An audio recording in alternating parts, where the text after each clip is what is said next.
আসসালামু আলাইকুম সবাইকে আমন্ত্রণ জানাচ্ছি লুবনাস কুকিং রেসিপিতে। আজকে আমি আপনাদের তৈরি করে দেখাবো খুবই মজাদার ড্রাগনের একটা ইয়াম্মি রেসিপি। আশা করি আজকের রেসিপিটি আপনাদের অনেক বেশি ভালো লাগবে। যারা আমার চ্যানেলে নতুন তারা প্লিজ আমার চ্যানেলটি সাবস্ক্রাইব করে আমার পাশেই থাকুন। এতে করে আমি আরও নতুন নতুন ভিডিও দিতে উৎসাহ পাবো।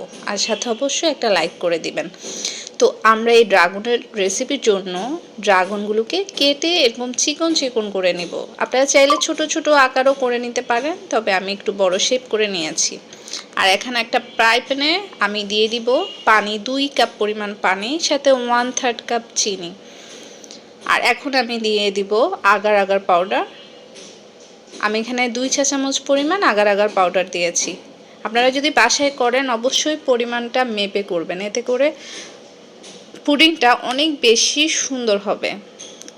সবগুলোকে এখন জাল করার আগে একটু সুন্দর করে নাড়িয়ে জাল করে নিব।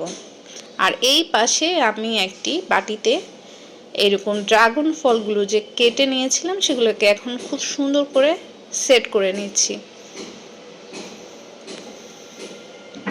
আপনারা চাইলে পানিটা দিয়ে পরেও এটা করতে পারেন, তবে আমি বলবো আগে সেট করে নিলে ভালো হয়।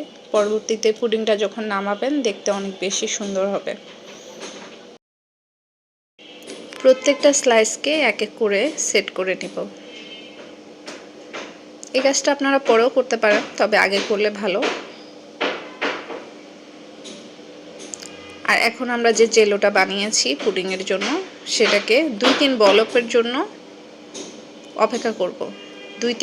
2 থেকে 3টা পলপ আসার পরে আমরা দিয়ে দিব সেই ড্রাগনের যে বাটিটা সেট করেছি তার উপরে। এখন এটাকে ঠান্ডা করব। ঠান্ডা করে ফ্রিজে রেখে দিব 2 ঘন্টার জন্য। ফ্রিজে না রাখলেও হয়, ফ্রিজে রাখলে বেশি ভালো হয়, খুব সুন্দর করে সেট হয়ে যায় আর ঠান্ডা খেতে বেশি ভালো লাগে। এখন আমরা একটি প্লেটের সাহায্যে একটু উল্টিয়ে নিচ্ছি। দেখুন কতটা সুন্দর হয়েছে, আমার তো এখনই দেখে লোভ লাগছে। আমি যদি আপনাদের খাওয়াতে পারতাম আমার বেশি ভালো লাগতো। আপনারা অবশ্যই একবার হলেও বাসায় ট্রাই করবেন, আশা করি আপনাদের কষ্ট বিফলে যাবে না।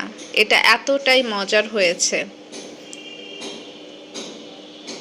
এখন আমি কেটে দেখাচ্ছি কতটা সুন্দর হয়েছে।